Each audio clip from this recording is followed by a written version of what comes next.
before ito, laki ang gap, mga isang ganito. So okay lang, kaya naman yan.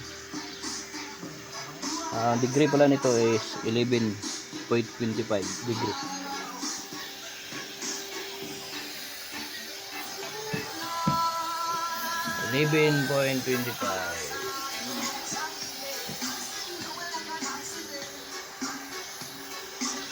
Mga isang araw kaya tapusin gamit ang mahiwagang welding gamit yan. Yan, gamit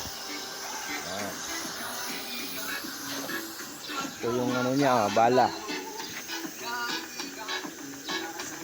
gawa sa plastic material to.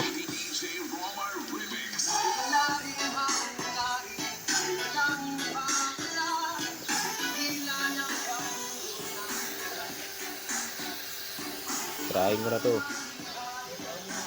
para bukas kunti na lang.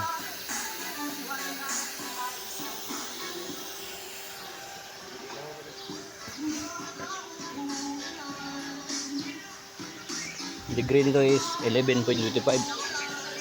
Titirahin naman ito.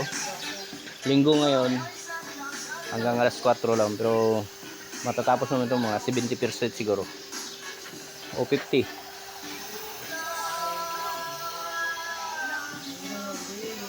Tsaka sa mga hindi pa pala nakapag-follow sa akin at saka subscribe, please like and share, follow, subscribe din para marami tayong plastic welding na gagawin, i-upload dito.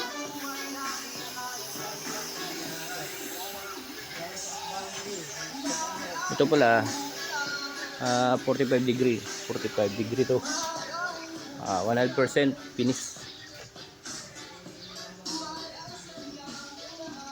Mga relate lang ito, yung mga fabricator. Ito tawag dito seroho, gitna. Ito yung mga ano niya, socket saka ano. Ito seroho, ito yung ano.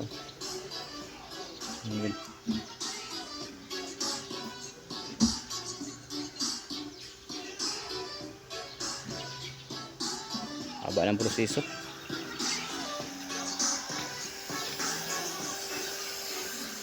Please like and share. Pa-subscribe na rin mga boss, mga ka-welder plastic. Alam ko bihira lang yung nagtitira ng mga plastic welding, pero ito plastic to.